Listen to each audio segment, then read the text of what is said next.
we're going to get started. Thanks so much for joining us today. I'm excited to share material that we've put. This webinar is entitled "The Inevitable Implosion of Healthcare Privacy," and it's part of a series that we've put together called "So You Thought You Knew Health Privacy," and we are excited to have you with us. So the point of this webinar was to try to offer some strategic thoughts about how much health privacy has changed. Over the last years, on almost an accelerating basis, we've been seeing signs of something really profound happening that indicate that health privacy means something very different today than it meant a couple of years ago. So the whole point of this webinar was to take stock. You know, a lot of what we see from other lawyers is like a technical analysis of what just happened last week, last month. And what we're trying to do here is something really different. And it's really to give a little bit more of a step back and a strategic look at where we've been and where we are, and most importantly, where we're going and what everybody should be doing about it. So we wanted this webinar to really be something that would be relevant to the broadest possible group. We are healthcare lawyers who give advice to mostly healthcare companies, although really over the last decade, increasingly to consumer-focused companies, both direct-to-consumer healthcare and consumer brands that don't directly seem to be healthcare companies. But as we're going to explain today, we think that health privacy really addresses them. Healthcare organizations are used to dealing with privacy, but mostly around HIPAA, and there's a lot that's gone far beyond HIPAA that we're going to talk about today.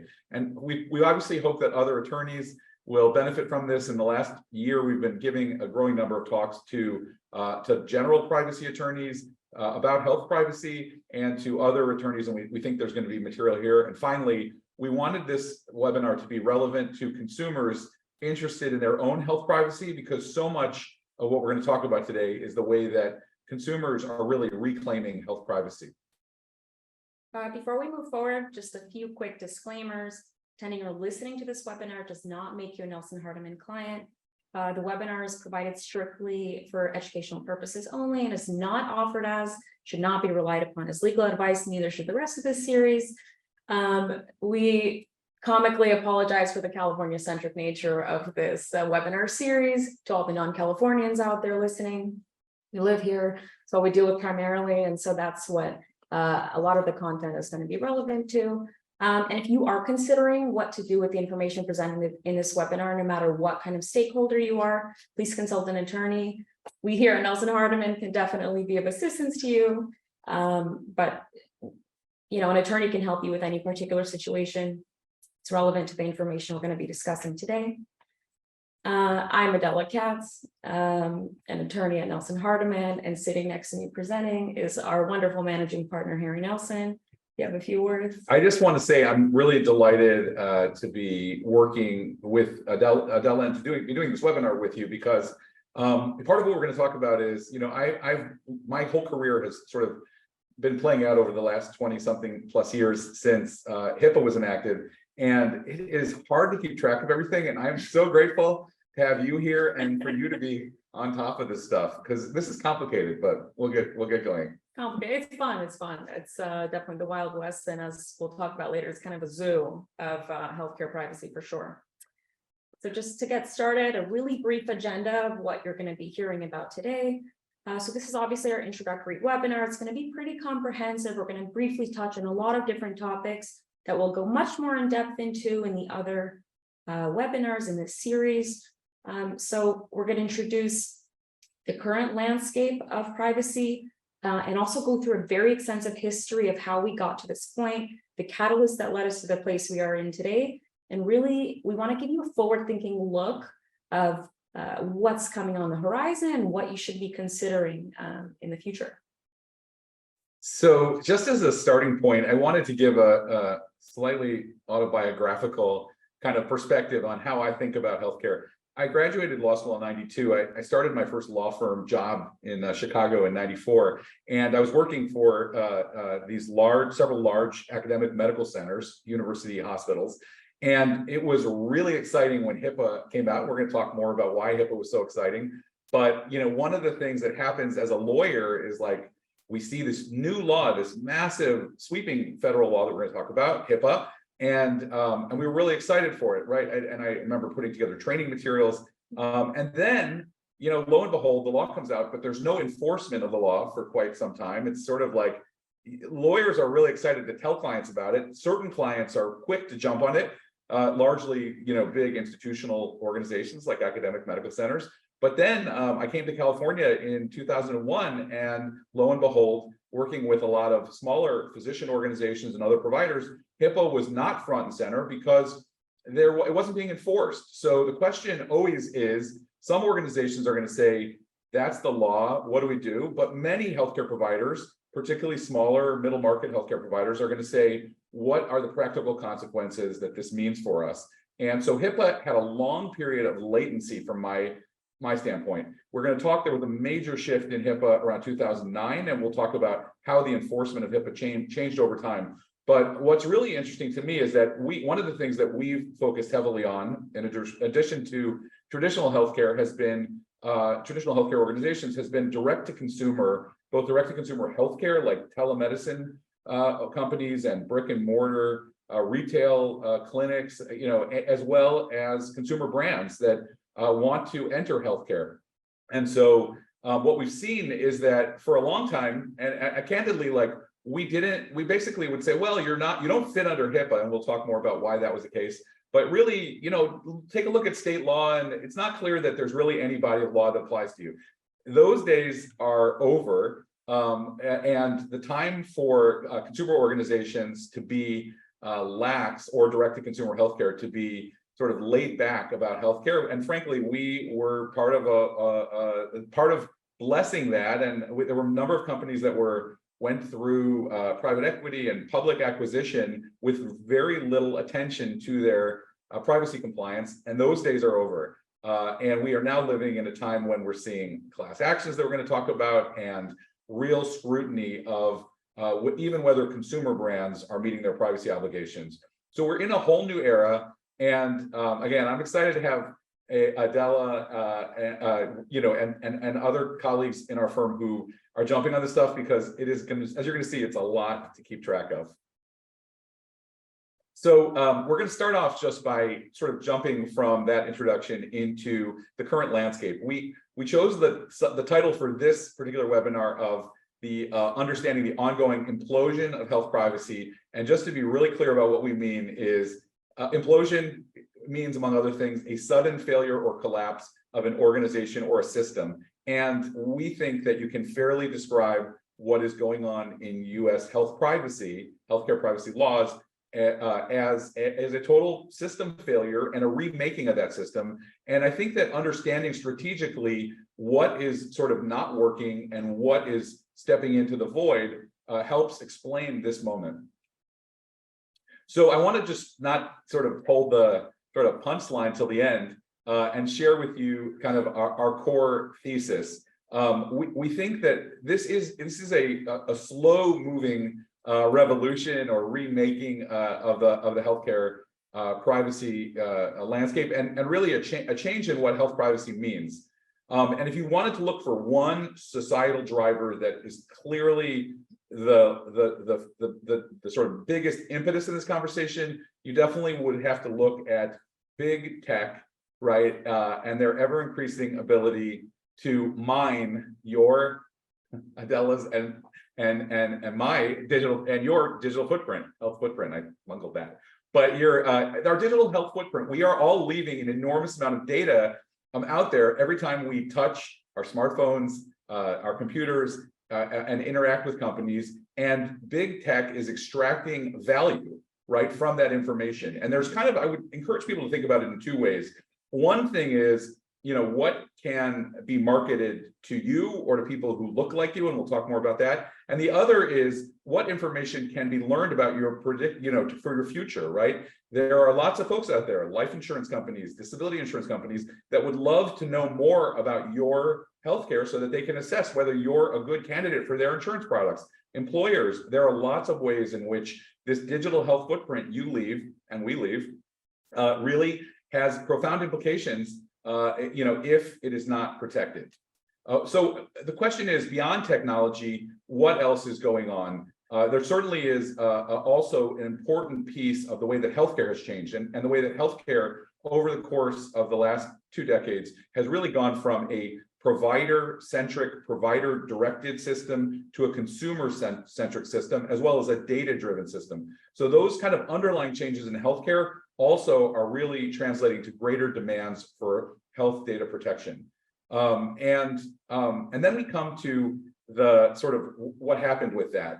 And what we're going to argue today is that in some ways the politics and the divisions in how people think about health privacy are preventing us from really reaching a national uniform policy.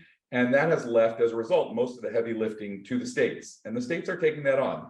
And so the ultimate conclusion of our webinar today and of this whole series, which is going to unpack that, is that anybody touching health data, and that means pretty much everybody out there in the healthcare and consumer camps, needs to be reviewing their practices, and not merely just on the level of how do I immediately comply. That's important, but that's not all. There's a trajectory of how things are moving and where we're heading. And one of the things that we observe, just being regulatory lawyers, is you can't just say, what do I need to do today? You need to be paying attention to what is happening, where the courts are moving, where class actions are being filed, what your liability risks are. And you need to be saying, looking at where you need to be a year from now, 3 years from now. And we think that that's something that every company in healthcare, every consumer brand that is touching healthcare in any sense needs to be actively thinking about. And we hope that this webinar series really gives you a framework and some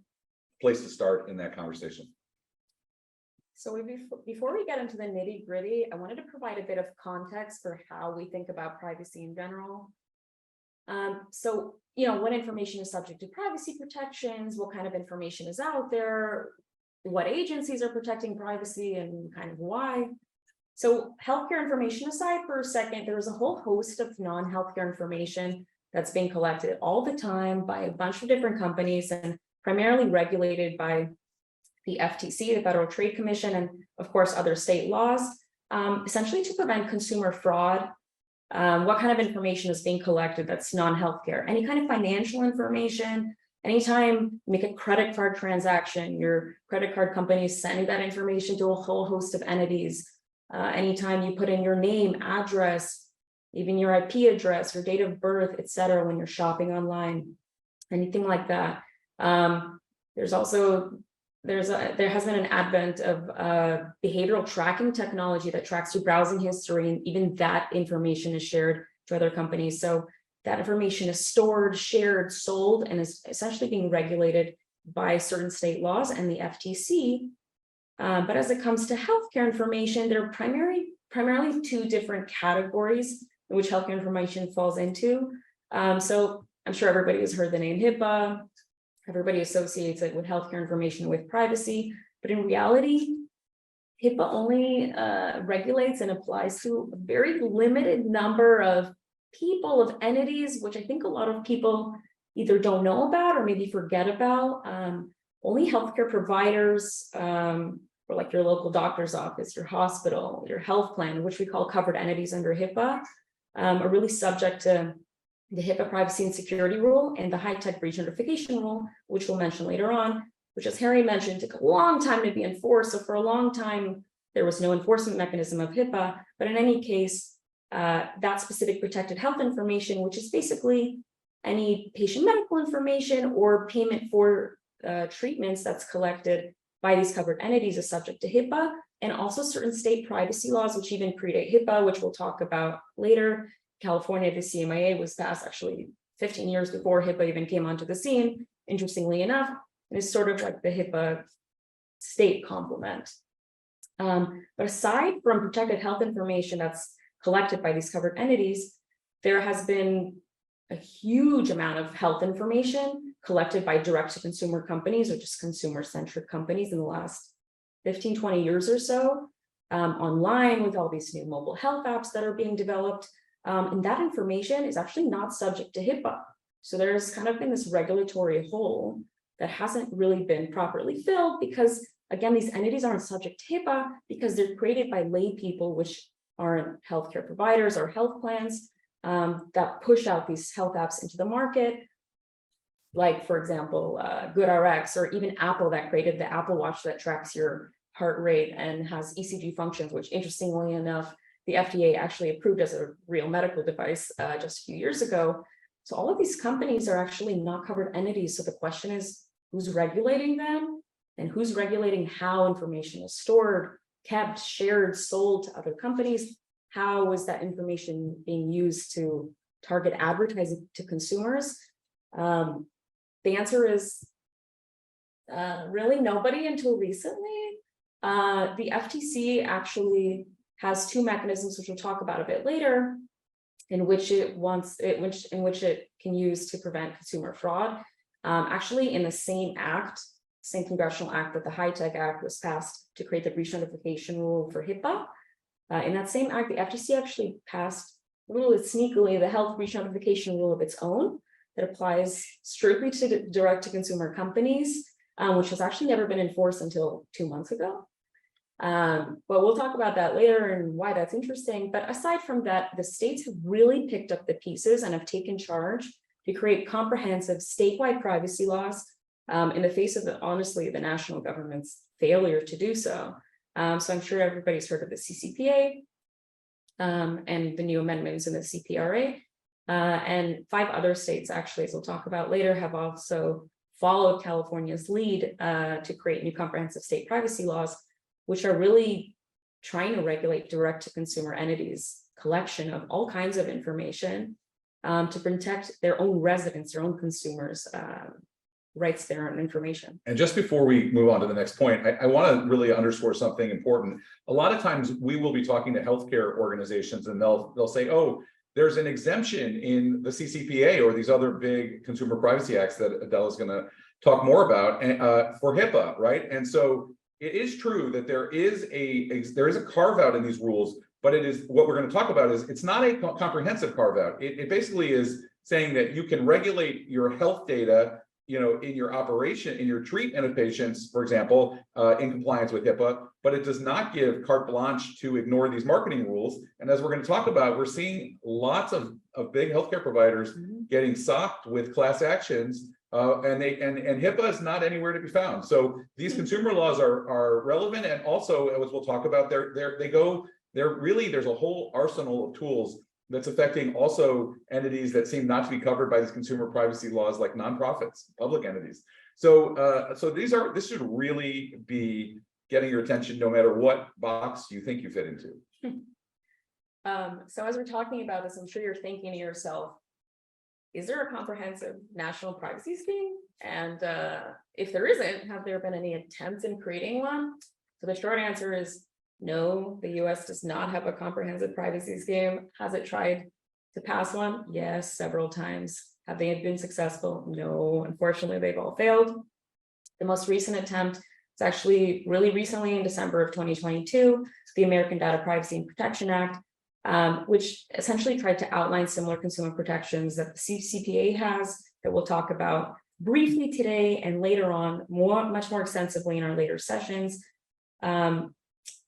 We think that, there's really no clear answer why all of these attempts have failed, even in the face of the success we've seen with the GDPR and other nations' comprehensive privacy rights. But we believe it has something to do with the politicization of consumer information and consumer privacy, especially in light of some landmark cases and the Dobbs decision last year that overturned Roe v. Wade.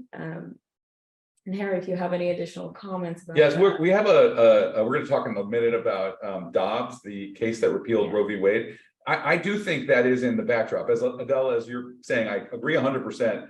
There is controversy over big tech, although we might be able to see our legislature across the aisle, political aisle, get united against Google or Facebook, maybe. But the reproductive health rights and access is clearly front and center as a major divisive issue that hits smack in the middle of privacy. And I think we're going to talk more about what that means. And so in the face of the national government's failure, states have obviously been left to pick up the pieces and try to protect their own consumers' rights as much as possible. We'll talk later on about efforts that have been made specifically by the state of Washington very recently to protect reproductive rights and sexual health information specifically? Okay, so we want to start off by kind of just giving you some key sort of points that we're looking at that we think you should be paying attention to.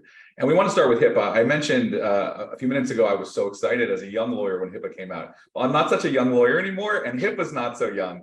HIPAA is now 27 years old. And one of the first things to note about HIPAA is that when it was created, certain things didn't exist. There was no geolocation. You couldn't be identified to exactly where you were going by the smartphone you were carrying. Those didn't exist either. And there were no trackers, right? The whole movement of fitness trackers, weight loss trackers, women's health trackers, mental health trackers, these are all really a creation of the last decade. In fact, frankly, direct-to-consumer telehealth really accelerated beginning at about 2017. Likewise, tracking pixels, the pixel and you're tracking as you surf the web and go from place to place, that didn't exist. And so as a result, HIPAA doesn't deal with any of these things. HIPAA has been updated. We're going to talk about some of the updates over the years and the good that it has done, but it's important to recognize that HIPAA is just out of date with where consumer health information lives these days.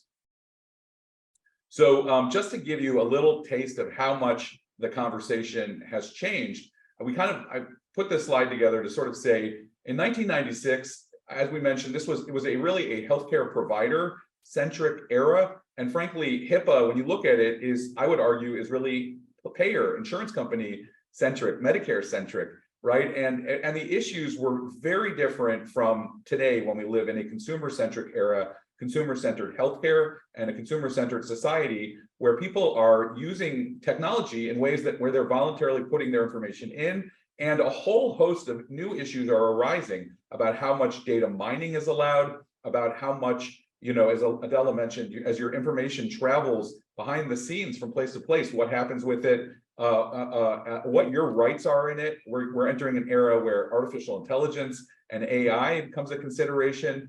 Lots and lots of issues. We're going to delve really into this slide when we get to our consumer, our FTC and consumer privacy focused webinars later in the series. So we're going to move on, but just the point here was it's a very different conversation around privacy, who the stakeholders are and who the competing interests are. So what is going on with technology? A couple of different things we just want to highlight. First of all, technology is now leading many of us, and I'm as guilty as everybody else, of using our smartphones, our watches to input our information voluntarily, right? That's what a lot of this conversation is about. We're putting so much data out there, and the question is, what are the rules that apply to it?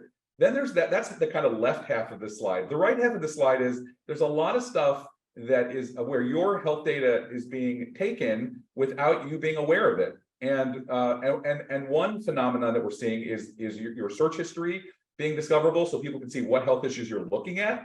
And another issue is the way that there is a sort of a little bit of an exchange that's been going on around information. And by the way, it's very interesting to note when we saw the first major consumer GDPR style consumer privacy law, the CCPA, which you mentioned, it only addressed the issue of companies selling data.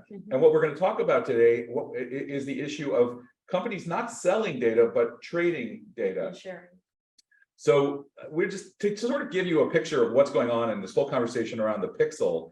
Part of what's happening is, I'll take this. We have a healthcare consumer who uses healthcare services. By the way, I deliberately put a little image of a building because this is happening both in brick and mortar healthcare, as we'll talk about, in hospitals and health systems, and it's happening on the web. But basically, consumers put their information in. They give people not only their health data, but basic identifiers like your email and your phone number.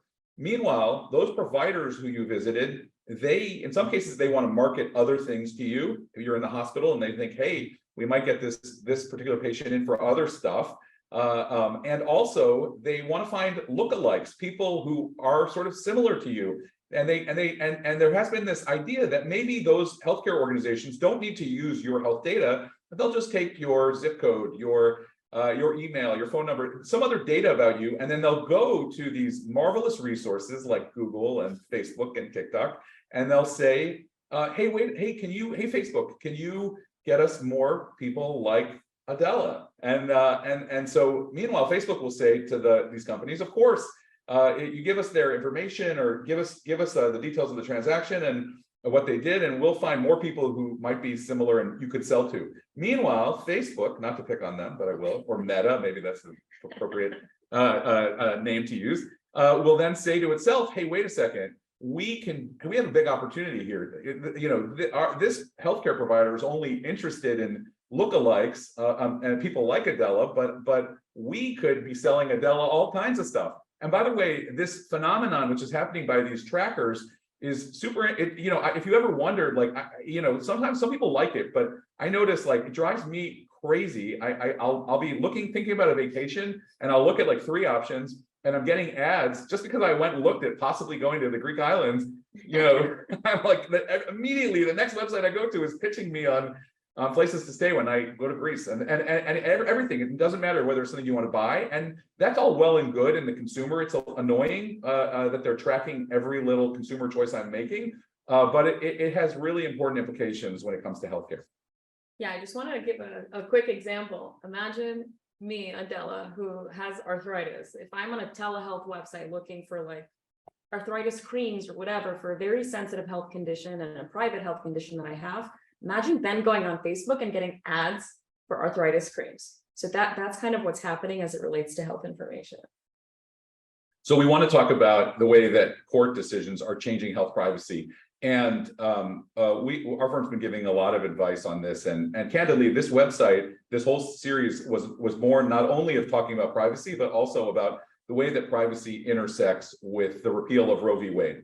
And what we want to say here is that irrespective of where you stand on the ultimate question of whether Roe versus Wade should have been reversed and we should have a new standard as we do, one of the important implications of the case is that it revised the scope of your health privacy, because the scope of health privacy used to be thought of as a constitutionally protected right that drove Roe v. Wade and a number of other decisions. And today, it is a substantially narrower scope in the sense that states have the right to restrict personal decisions and medical options for pregnancy termination. And the big question is, this is not only an issue with regard to terminating pregnancies, but for a whole bunch of other things, including immediately next up is contraception. Very interesting, immediately after the repeal of Roe, we started getting calls from around the country from pharmacists and doctors who couldn't get prescriptions filled for emergency contraception because of the decision. And if you think that this is some kind of wacky theory of the future, I encourage people to read the Fifth Circuit Court of Appeals decision just last week in this mifepristone case, the Hippocratic medicine case, where basically they revived this 19th century law that opponents of abortion are arguing for, the Comstock Act, which makes it illegal to mail contraception. So the next question ahead is, does privacy include a right to contraception? And that leads to a whole series of other questions that go far beyond reproductive health, about how much the Constitution really protects you and your privacy rights to protect your health privacy. So I do think that it's important to note that the pandemic changed this conversation around health privacy. Even though we've said big tech and we've said the shift to consumer and data-driven healthcare are big pieces, the pandemic is a piece. The long-term impact of the pandemic is a 4,000%, that's the estimated number we took from a McKinsey study, 4,000% increase in telehealth use, which has led to all kinds of concerns about fraud and a whole new role for data and technology. And telehealth has really transformed things. In addition, we've seen this embrace by consumers of BYOD, bring your own data, and sharing personalized data to non-healthcare entities. That's been a feature of the pandemic as well. We were all stopped going to the gym, started using our smartphones to track all of our fitness and so many other things that we'll talk about. And finally, the embrace of the Pixel accelerated in the pandemic. So since 2016, it's important to say the US has not been a global standard bearer in this conversation around health privacy. Europe really set a new standard, and with the passage of GDPR in 2016.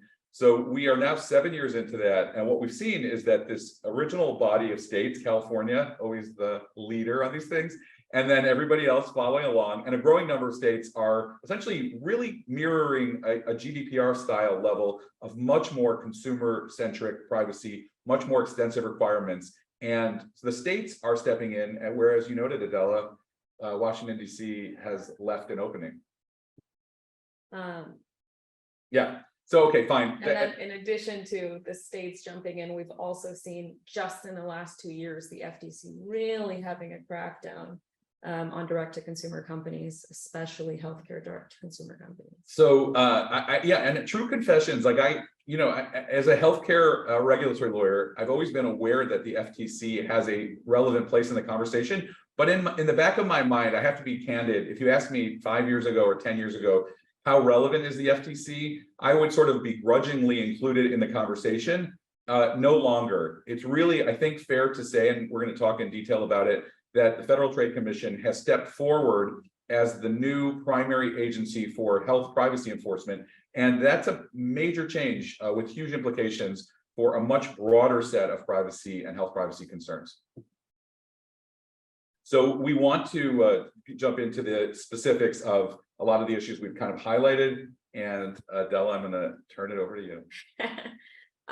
So we wanted to show this crazy timeline that kind of shows, in a nutshell, the history of how privacy laws developed. We're calling it a zoo because it really is. As you can see on this timeline, we wanted to just depict how slow the development of health privacy was, really up until 5 or so years ago. I think probably the GDPR sparked something, and the states started coming in as it was obvious that technology is developing quickly and the national government isn't doing anything. But we wanted to just highlight how quickly states have come to the rescue, the important legislation and landmark cases that have affected the development of health privacy just in the last few years. So we're going to start. We think the story of health privacy in America, really a useful place to start is 1975 and the passage of what we know as Title 42 Code of Federal Regulations, Part 2. You want to just do that thing. So, so this is really the grandparent of all health privacy laws. And what's interesting to note about it, it is a federal law that imposes very strict confidentiality requirements on drug and alcohol treatment providers.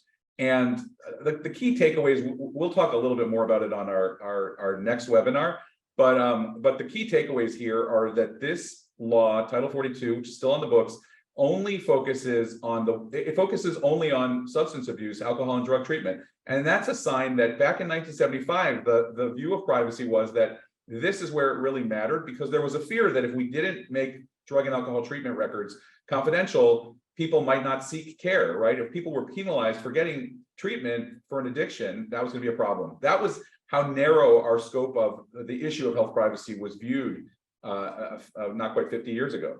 And also, a second thing to point out about Title 42 for today is that when HIPAA was enacted 21 years later, there was absolutely no effort, no attention given to how to reconcile these laws. And so, to the extent that you think of health privacy regulation as a kind of living, breathing organism, I would suggest that it really, in many ways, is a bizarre system where Title 42 is a little bit of a fossil. And it was only much, much later that we started seeing an attempt to harmonize HIPAA and Title 42 only really in the last few years. And ironically, even in 2009, which Adella's going to talk more about, a very important year for breach notification, both HIPAA and FTC, there was no discussion at all of adding a breach notification requirement for Title 42. In fact, if you're wondering, is there a breach notification? I don't want to disappoint you, but there is not one under Title 42. So finally, the main thing to know about Title 42 for this conversation is it was a starting point, and it shows us how narrow the view of health privacy was, and also how dysfunctional our kind of ongoing maintenance of health privacy laws and regulations has been. The other point we want to just, before we get into the really heavy stuff, is the CMIA, California's state health privacy law. If you are watching this from a different state, very important to understand the state health privacy law in your state. Things to point out, again, we're going to have a fuller discussion of CMIA, as we call it, in our third webinar. But for today, what we want to focus on is, first, it was passed in 1981, so 15 years before HIPAA. This was much earlier, right? It wasn't that nobody woke up to health privacy until 1996. It just took us that long to actually get our act together in terms of any federal law.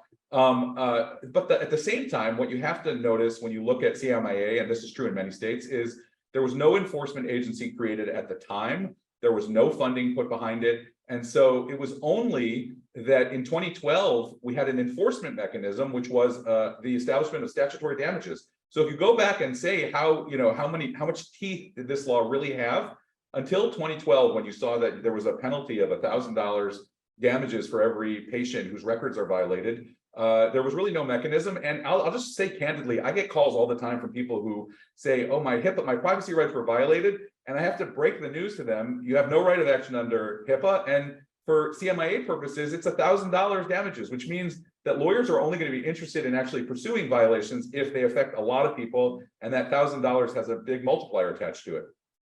Another thing to point out about CMIA that we'll talk more about in the future is that it's really a living, growing issue, breathing statute. It is changing, right? There were just 2 changes in the last year and a half about putting more limits on certain sensitive services, and also a specific new edition for mental health digital apps. So it's changing, and it is possible at the state level to pass more laws. It makes it more complicated for providers that are operating across these states. But it is much easier to change state laws, privacy laws, than it is to change HIPAA. And finally, it's always going to be a challenge for state providers to muster and sustain the resource enforcement, which is why federal enforcement matters. Definitely. So, okay, we're going to turn to HIPAA, and I apologize for being less. As a healthcare lawyer, I sometimes feel like I should stand up for HIPAA, but I'm going to give you our kind of our take on HIPAA.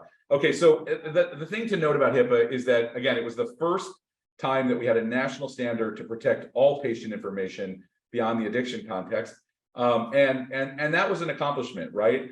At the same time, because there's this debate over how much jurisdiction the federal government has versus the states. And because healthcare historically was regulated by the states, right? After all, states license hospitals and other healthcare facilities, they license healthcare professionals, they regulate the practice of medicine. There was a concern that HIPAA should really have some jurisdictional limits in what it applied to. And so there were these 2 major categories created: the covered entity, which was either a health insurance plan, a health data clearinghouse, or a provider who billed electronically, so not billing credit cards, submitting claims to insurance companies. Those are the categories that HIPAA applies to, right? Which excludes a whole range of direct-to-consumer healthcare providers. And in addition to covered entities, it covered business associates. That really is the category of people who handle health information on behalf of covered entities. But the important thing there is that these are really narrow categories that left out many healthcare providers and many folks who come by health data by other means, including when people put it in voluntarily.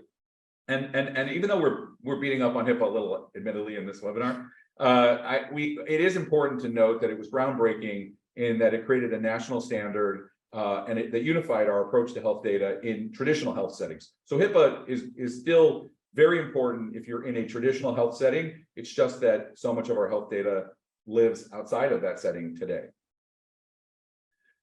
So HIPAA underwent, I mentioned before, HIPAA, 1996 was the beginning, and we'll talk about it in a minute. 2003 was really the beginning of serious HIPAA enforcement. 2009 was a major revision to HIPAA through the HITECH Act. That was a law passed at the beginning of the Obama administration. And it's what's important is that law made a number of big changes. By the way, just a quick reflection. From 96 to 2008, if you were a business associate, you just signed a business associate agreement or a BAA, and that was the end of the contract. Do we have a BAA? Right? This was the first time that we said, no, business associates also need to have their own compliance programs, and covered entities started worrying about whether their business associates were actually really making compliance efforts or just collecting business associate agreements. And critically, it was the year that HIPAA introduced the breach notification rule. And what's really interesting, as we're going to talk about, is the FTC also concurrently passed its own health breach notification rule, although nothing happened for the next 14 years with that. So finally, we just want to say where HIPAA has worked. So HIPAA has worked, and by the way, note here this is data straight off of CMS's website from 2003 to 2022. So meaning the first 7 years, there was really no enforcement to speak of.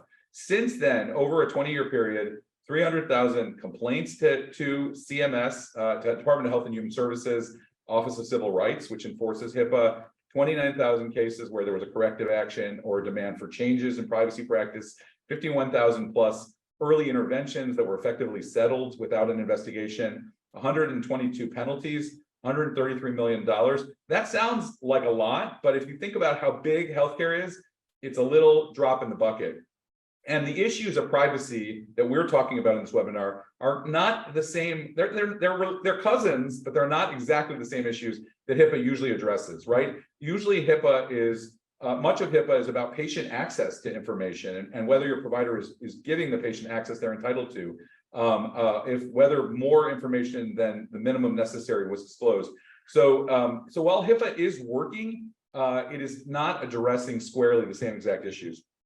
And finally, we want to just point out that HIPAA is breaking down in a lot of places and has become irrelevant.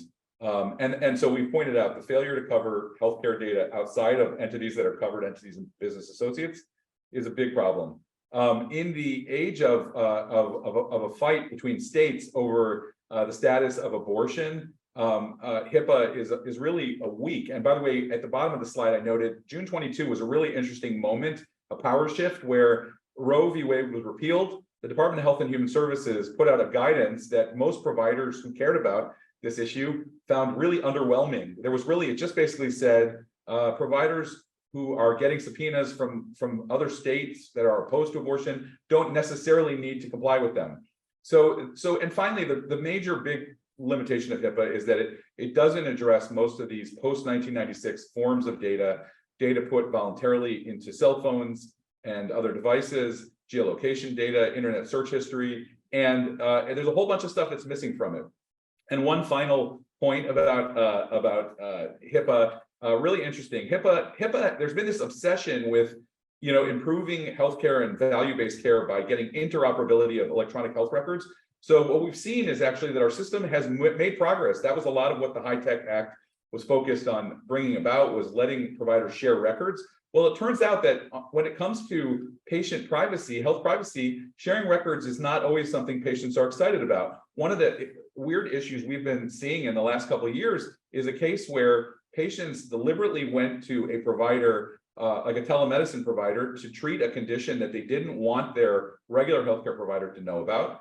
And then lo and behold, they showed up to their primary care provider who said, "Oh, I see from the software I'm using that you actually got treated over here." Now that's a casually embarrassing thing for a patient who deliberately didn't do that.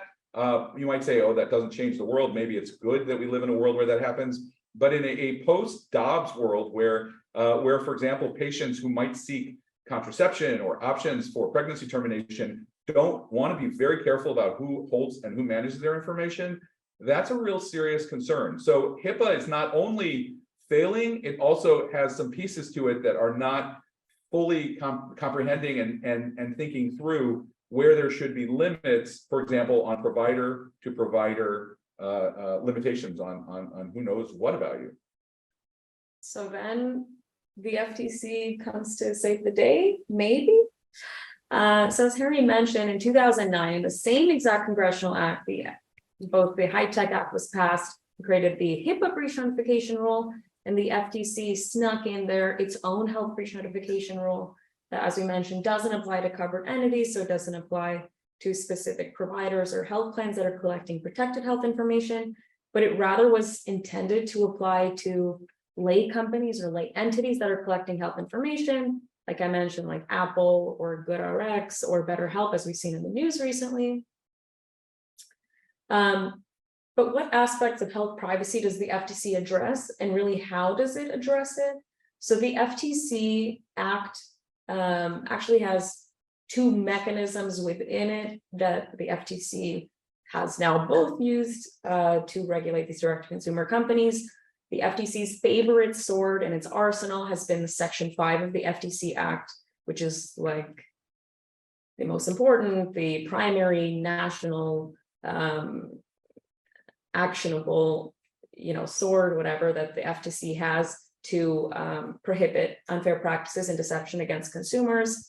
So that looks like the FTC suing Facebook and Google a bunch of times in the last 2 decades, basically claiming that these direct-to-consumer companies are going against the promises that they made to consumers. The FTC will look at the privacy policies, the terms and conditions of these huge companies, where companies like Facebook, sorry, not to pick on Facebook so much, but where Facebook has inserted hidden terms or made the font so extremely small that consumers reasonably can't read it, or they're saying that they're collecting, sharing, selling information in a specific way, when in reality, they're integrating certain pixels on their websites, tracking consumers' browsing histories, search histories, etc., and selling that information for the purposes of targeted advertising.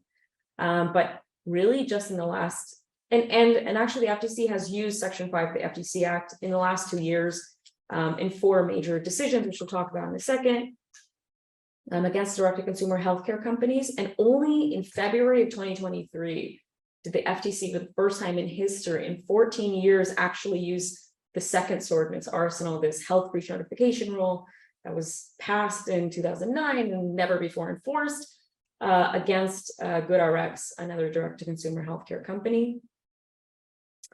And essentially what it was claiming the same exact things, essentially, that the company GoodRx was either lying to consumers or breaking their promises to consumers, because GoodRx, as a vendor of personal healthcare records in the health breach notification rule, as many of these direct-to-consumer companies are that aren't considered covered entities.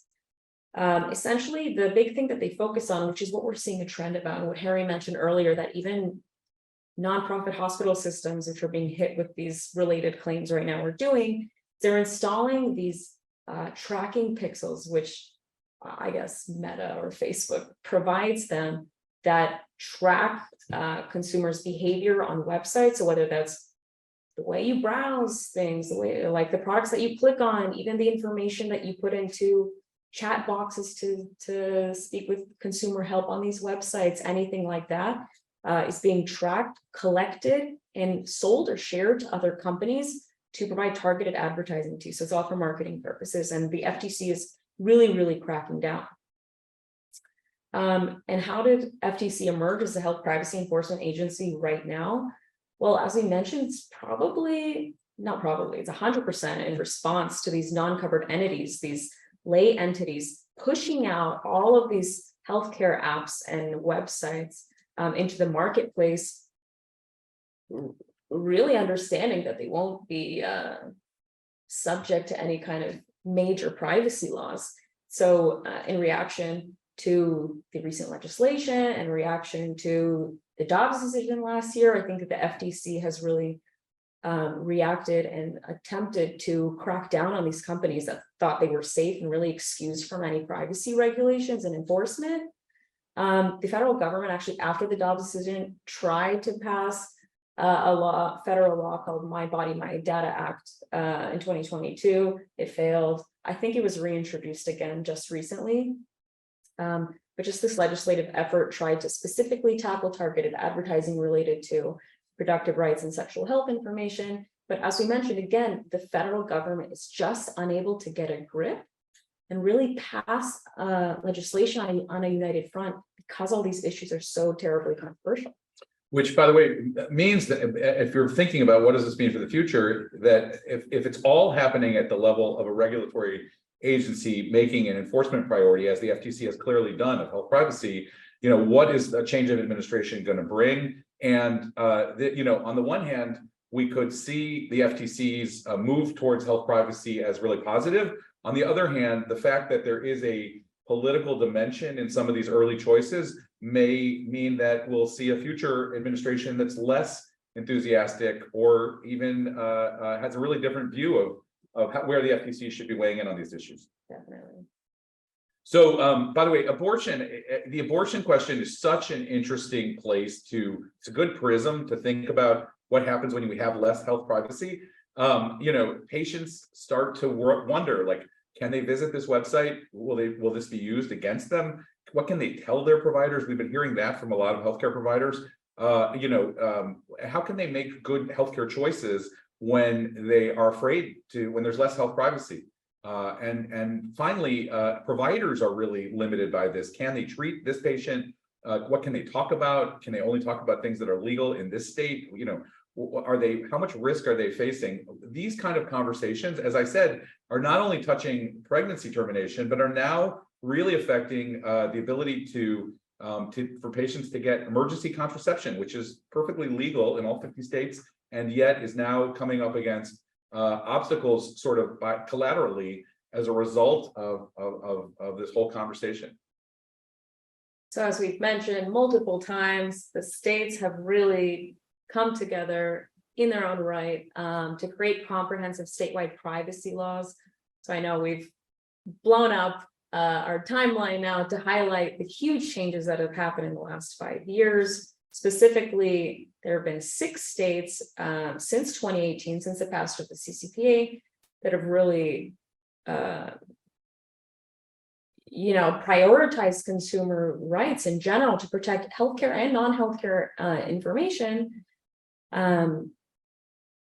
So between 2021 and 2023, 6 states, California, Colorado, Virginia, Utah, Connecticut, and Iowa, have passed these comprehensive statewide privacy laws. 20 states are currently pushing for comprehensive privacy legislation. We have a nice little map in a few slides that shows our privacy tracker. And the state of Washington, although it doesn't have comprehensive privacy legislation yet, it tried to pass. It's still It's about to pass. in progress. It's about to pass, hopefully. An act called My Health, My Data Act, which sounds very similar to the federal law that unfortunately failed, which expands the definition of personal information or sensitive medical information to include abortion-related information and any kind of reproductive rights information, including searches on websites for medication or specific drugs, or even geolocation data for how to find abortion providers in their specific state. So we'll see what that happens. But the state of Washington's reaction to recent legislation and the crackdown on these direct-to-consumer companies is a very interesting and very bold move that we've really never seen before. So here's just an image of the 6 states that have passed these comprehensive statewide privacy laws. So I think the running theme through what we've been saying this entire webinar is that we're really in an era of accountability at this point. The FTC is cracking down. States are really rising to the forefront, to the plate, to protect their consumers' privacy rights. Ultimately, the interesting thing to know about the CCPA specifically is that a lot of the entities that are actually subject to these state privacy laws is still limited, ultimately. Every comprehensive statewide privacy scheme has thresholds for the entities that are subject to it. CCPA, for example, says that the entities subject to it have to be for-profit, have a certain annual revenue threshold, or hold a certain number of consumers' information, share it, sell it, profit from it. And the CCPA currently exempts nonprofits from applicability to it. However, the recent regulations that were passed in actually April of 2023, so just this month, just a couple weeks ago, expanded the definition of nonprofits and actually included exceptions that would actually make nonprofits subject to the CCPA. Essentially, if nonprofits, especially large nonprofits like nonprofit healthcare systems, if they act more like for-profit companies, especially in their marketing efforts, by using these targeted advertising methods, integrating these pixels on their websites, and selling or sharing information to other direct-to-consumer social media websites, they will actually be subject to CCPA enforcement. we've seen that actually recently with a few very huge hospital systems being hit with class action lawsuits, most recently of which we've seen Cedars-Sinai, just in our backyard in LA, being hit with this huge class action lawsuits, which although does not have a claim under the CCPA, it does have a claim under HIPAA and CMIA. The allegations that the complaint was making really seems like something that the CCPA could be used for, and especially because the claims against Cedars-Sinai and all of these other hospital systems, UCSF Medical Center, Dignity Health, Advocate Aurora, Northwestern Memorial, really center around these hospital systems' improper use of consumer information that is subject to the CCPA and will lead to really interesting enforcement in the near future. This is one of the most important points that I hope people take away from this webinar is the lawsuits that Adella is alluding to. These are class actions that have been filed in the last several months, and literally on a week-by-week basis, more of these lawsuits are being filed. There are currently a handful of class action lawyers who are focused on this, but I can almost guarantee you that these lawsuits are going to expand, not only against large health systems and some of which are nonprofit, or in the case of UCSF Medical Center, public, but also against for-profits, right? So plaintiff lawyers are class action plaintiff lawyers are picking their targets. They're picking some big ones early on because they know that there's resources there and there's settlements there. But these lawsuits are coming for-profit operators, and we've been saying this in direct conversations with some clients, but it's important for people to wake up to the fact that class actions on kind of not being careful around health privacy are going to be sweeping like a wave and are going to be forcing these changes if you don't make them ahead, as we're suggesting in this webinar. Yeah, and I just want to make a point. The reason this is happening is because the CCPA and CPRA has done a really good job of segregating the type of data that's collected. So any protected health information that a hospital system collects as a covered entity is subject to HIPAA, but everything else it does with consumer information, all of its marketing efforts on its website, even patient portal on its patient app, anything related to marketing and selling or sharing that information in a way they're not supposed to, that's going to be subject to HIPAA. I mean, excuse me, the CCPA. And here is just an image of the legislation tracker that we mentioned. So there are over 20 states that currently have either comprehensive privacy legislation or individual issue privacy legislation in play right now. So I think in the next 5 years, we'll see some very major changes. So we want to conclude with just a few takeaways from today's webinar. The important point we've been trying to make about HIPAA is not that it's not relevant. If you're a hospital or a physician group that's billing insurance, that's still where you need to look, right? All traditional healthcare providers that are billing government programs and third-party insurance, it still is an important place to look, but it's no longer the most important source of health privacy laws and regulations, because those, as Adella has talked about, are these state consumer privacy laws and federal FTC requirements. And essentially, these new requirements are emerging, this is part of our thesis, based on a breakdown of the effectiveness of old standards and new threats to privacy. And so our takeaway for anyone listening as a health provider or a consumer company, consumer brand, is that minimal compliance in an era like this is not your smartest move. It really, when you see this kind of, there's sort of two trajectories that we think you need to be on. One is to be compliant with the specific requirements, but the other is to sort of include in your overall strategy healthcare privacy, and to say to yourself as an organization, where do we need to be on privacy broadly and on health privacy for our success? We actually think this is something that needs to be fundamental and foundational and part of your strategic priorities. And this conversation finally is going to keep moving forward as we are really at a precipice of personalized health information. We'll talk more about that on future webinars in this series, but that's the next move, where it's not just where you've been looking for what healthcare services, but also your genomic data and all kinds of information that predicts your healthcare future that are on the table and are stakes in this conversation. So finally, we wanted to just conclude by as we said, this is a part of a 5-part series, and we wanted to invite you to join us for the rest of this series. And essentially, we tried today to give you a strategic overview of what's on our minds, and we're going to be drilling in a little bit more to the specifics of how to think about HIPAA and Title 42 next month, how to think about FTC enforcement in June, how to get into the consumer privacy state issues, and the future of healthcare privacy this summer. So there's a lot more to say here, but we're excited to be with you on this conversation, and we think there's really an opportunity. There's a challenge, and with it, an opportunity for those companies, for those organizations that really start thinking strategically about health privacy. We hope that today's conversation is helpful as you go about that. And of course, if you have any questions at all, would like additional information, would like an attorney to consult with, if you have issues that are relevant to what we were just talking about, please feel free to contact either of us here at Nelson Hardiman. And we hope you enjoyed today's session. Thank you. Thank you.